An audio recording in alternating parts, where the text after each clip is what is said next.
This is checking the connections on the pen tray. So what I'm going to do in order to check the connections on the pen tray is go underneath. I'm going to pull this clip right here. You can kind of see my finger on it. There it is.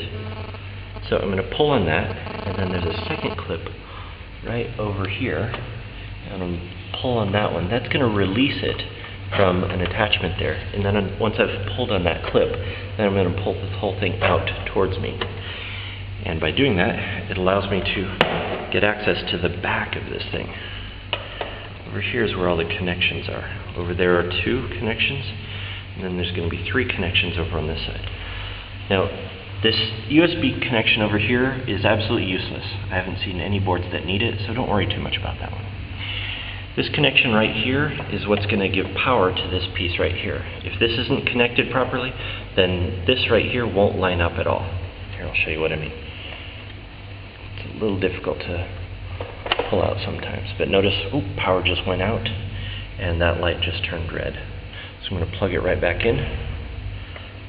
Notice power just came back on. So it's red right now, and then give it a moment, it should turn green because the system's on. And give it a little bit, and it's going to turn green over there because it's making a connection. And then that brings us to this third piece.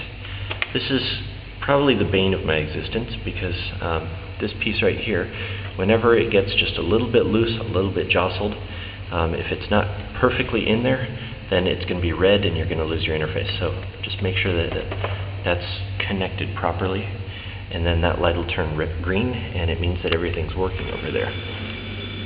Over on the other side of the board, this is just power to this little system here, this cord right here.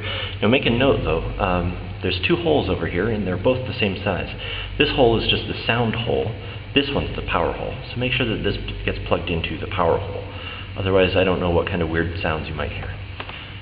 Over here is the VGA cord, and that just goes up to the monitor up above.